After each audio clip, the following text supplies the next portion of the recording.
Hola, vamos a ver muestreo por conglomerados con probabilidades diferentes de una etapa y, lo más importante, sin reemplazo. Esa es la diferencia con lo que vimos en las clases pasadas. Entonces, bueno, lo que pasa cuando tenemos reemplazo, o sea, con reemplazo,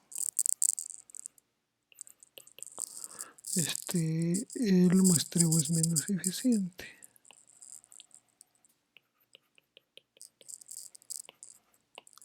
Entonces, si hay muchos conglomerados con probabilidades bajas, entonces con aquellos conglomerados que tienen más altas, van a salir más veces, varias veces, y los que tienen probabilidades muy bajas, pues no van a salir nunca.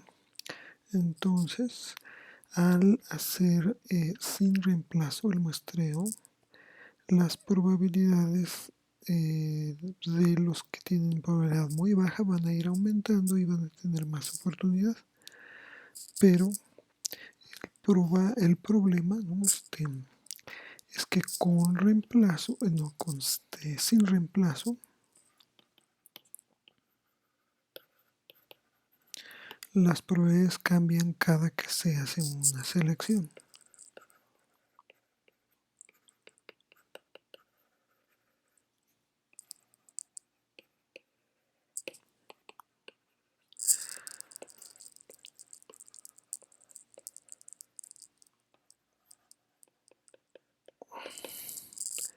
Entonces, no solo eso, sino que además hay que tener muy en cuenta en qué orden se selecciona, ¿no? Dependen del orden en que se hace la selección.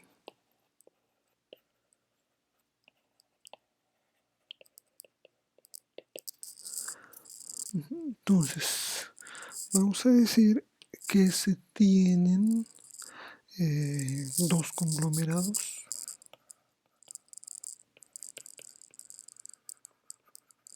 A y B, y que cada uno de ellos tiene probabilidades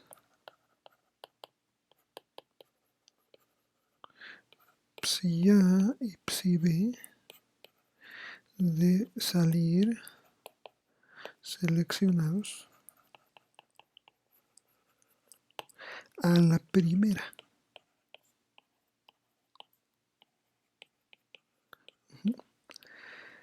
Entonces, ¿qué pasa? Bueno, pues si yo selecciono primero A, digamos que se selecciona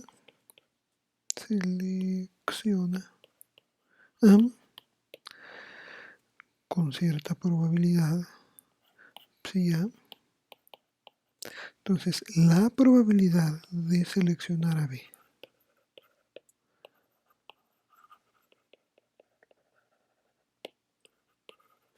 dado que se seleccionó A,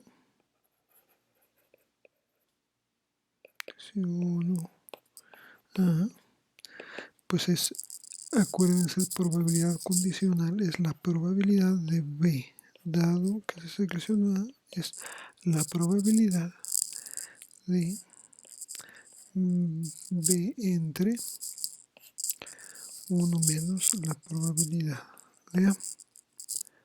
¿Sí? En cambio, si es al revés,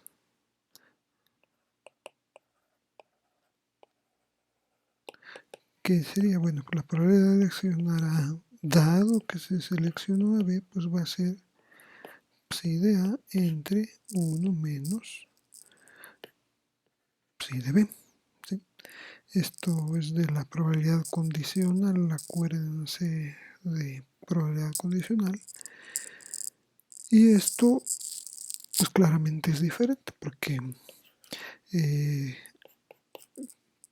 PA y PB, pues por lo que estamos diciendo, son probabilidades diferentes.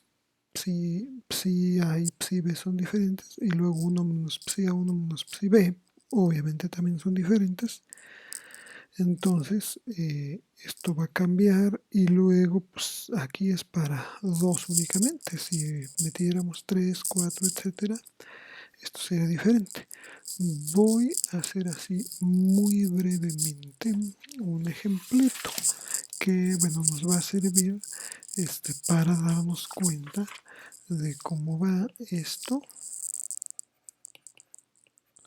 A ver, yo tengo que hay unas tiendas que les vamos a llamar A, B, C y D, que aquí tienen cierta área. Entonces digamos que 100 metros cuadrados, 200 metros cuadrados, 300 metros cuadrados, y esta tiene 1000. Entonces en total pues hay 1600.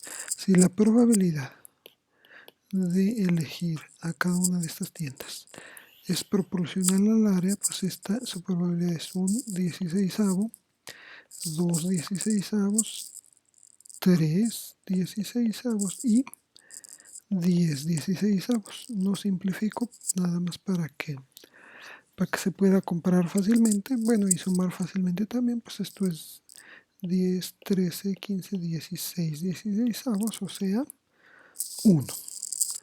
Y ahora el total de ventas en miles de dólares, supongo, porque esto lo saqué de un libro gringo, son 11.000, 20.000, 24.000 y 245.000. Entonces en total las ventas son de $300.000. ¿Sí? Entonces, bueno, ¿qué pasa si yo quiero aquí ver las probabilidades? Bueno, a ver, sabemos que la probabilidad de seleccionar a, a quién, a A, por ejemplo, es un 16avo y a B es 2 16avos, que es lo que dije hace un ratito acá. Entonces, a ver, tengo la probabilidad de B dado A. ¿Quién es? La probabilidad de B dado A, pues va a ser 2 16avos entre 1 menos un 16avo, o sea, 2 16avos entre 15 16avos, y entonces esto es 2 quinceavos. Ahora, ¿cuál es la probabilidad de C, por ejemplo? La probabilidad de C es 3 16avos, entonces es 3 16avos entre 1 menos 3 16avos, o sea, 3 16avos entre, sería 13 16avos, y entonces esto ¿qué me da? Me da 3 treceavos. La probabilidad de D, dado que se selecciona A, es 10 16avos entre 1 menos, a ver, aquí ya hice un error, porque aquí era la probabilidad de A, que es un 16avo, entonces este es 15 y este es 15. Y aquí también es un 16avo, y entonces es 10 16avos entre 15 16avos, y este es 10 quinceavos. ¿Sí? Bueno, eso sería si primero selecciono A. Pero ¿qué pasa si primero selecciono B? Entonces, la probabilidad de A, dado que se seleccionó B, es un 16avo entre 1 menos 2 16avos, o sea, un 16avo entre 14 16avos, o sea, un 14avo. ¿Cuál es la probabilidad de C? Dado que se seleccionó B, pues es 3 16avos entre, bueno, ya sabemos que es 14 16avos, o sea, 3 14avos.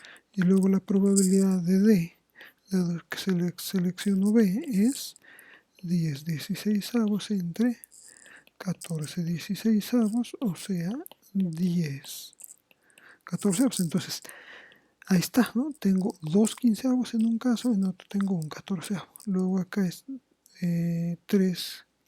Bueno, esa no era, bueno, cuenta porque era, pero para C sí, es 3/15 y acá es 3/14.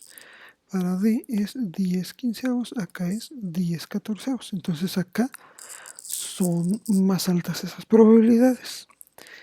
Y así podría hacer para cada una de ellas. Entonces, van a ser diferentes las probabilidades, ¿sí? Y luego el orden va a influir mucho, entonces es mejor, de hecho lo que se hace, entonces se usa un, a ver cómo se llama esto, se usa la probabilidad, bueno, los siguientes parámetros son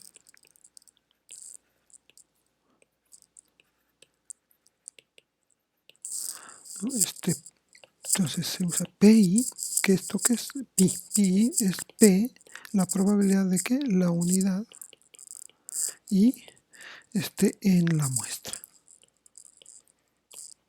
¿sí? Este se llama probabilidad de inclusión. Ajá. Entonces, esta es la probabilidad de que la unidad I esté en la muestra, y esta se encuentra sumando todas las probabilidades de todas las muestras que contengan a la unidad I. Entonces se hace esto y bueno, pues tiene la propiedad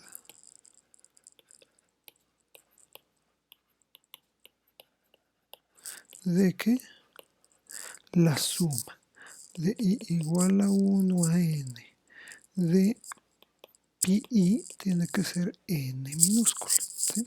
Entonces esta es para una unidad. Puede ser, de hecho, se usa también, ¿no? Se usa también la probabilidad conjunta, la probabilidad de inclusión. Probabilidad de inclusión conjunta de las unidades I y K, ¿sí? O de los conglomerados, de hecho, más bien, porque lo que estamos mostrando aquí son conglomerados. Entonces,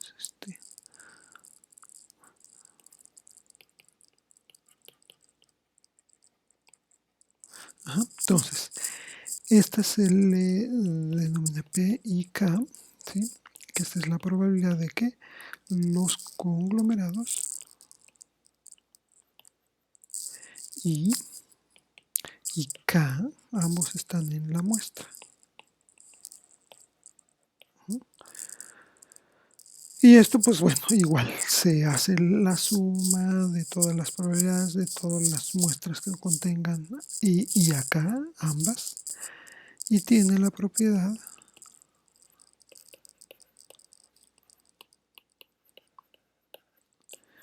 de que la suma de K igual a 1 a n con K diferente de I de las P y J es n menos 1 por pi i. ¿Sí? Entonces, cuando muestramos con probabilidades diferentes, necesitamos todo esto, necesitamos las probabilidades de inclusión de cierta, bueno, aquí las unidades serían conglomerados, ¿no? Entonces conglomerado. Entonces para cada conglomerado necesitamos pi i, pero también necesitamos la probabilidad conjunta, pi i k. ¿Y qué? ¿Por qué puse aquí que j? Porque pensé en la j, sí k. Bueno, entonces, cuando, por ejemplo, para estimar un total. Entonces, cuando teníamos reemplazo dividíamos entre psi y. Aquí vamos a dividir entre pi y entre n. Entonces, se divide entre pi y entre n. Entonces, el estimador del total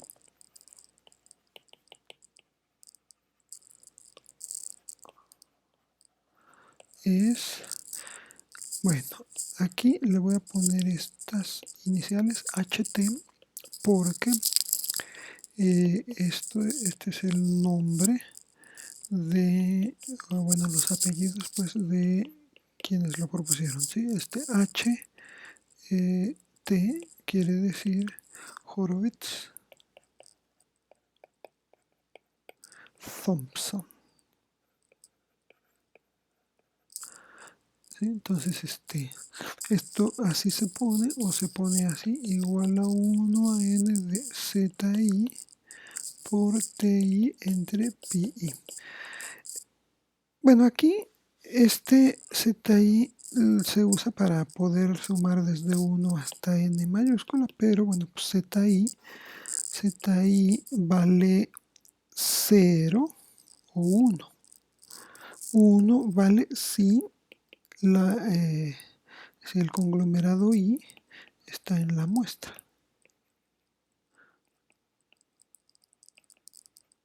Y vale 0 si el conglomerado I no está en la muestra. Bueno, le pongo así S.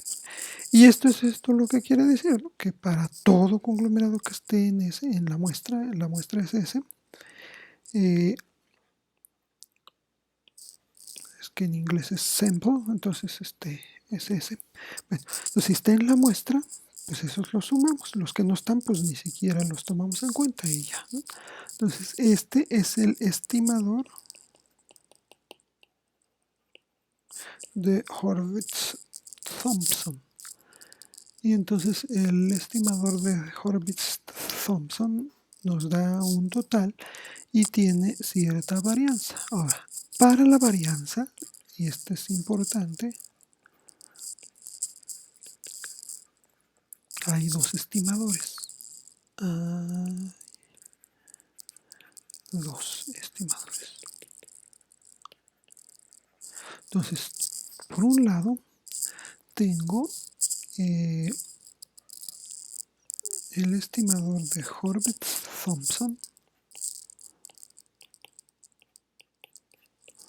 Esta es la suma de I que esté en la muestra de 1 menos pi i ti cuadrado entre pi i cuadrado más, sigo acá, la suma de toda i en la muestra por la suma de k en la muestra, donde k sea diferente de i, de pi i k menos pi i por pi k, y esto dividido entre pi, así no es así, pi i k, y luego esto por ti entre pi i tk entre pi k. Entonces este es el estimador de Horowitz-Thompson.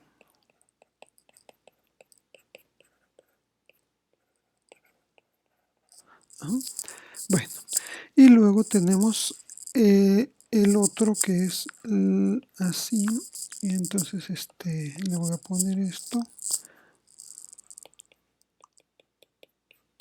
Entonces esto es 1 medio de la suma de i en la muestra, la suma de k en la muestra, cuando k es diferente de i, de pi. Y k es pi i pi k menos pi i k. Esto sí, entre pi i k por, bueno, a ver, aquí abro el paréntesis, pero es este mismo. Entonces es TI entre PI menos TK entre PK elevado al cuadrado. Este se llama estimador de Yates-Grunde.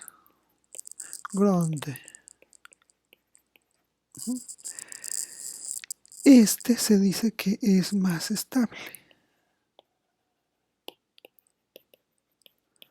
que el de Hurwitz-Thompson.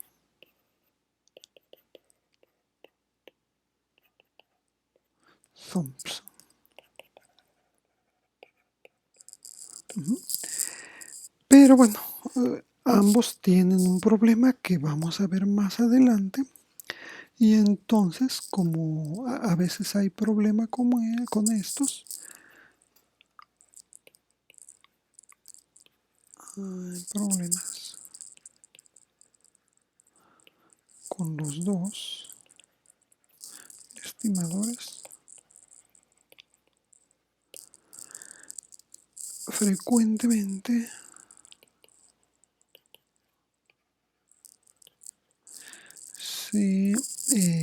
digamos que se estima, bueno, se usa para estimar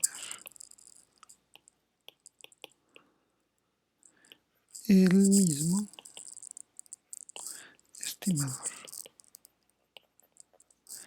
de muestreo con reemplazo.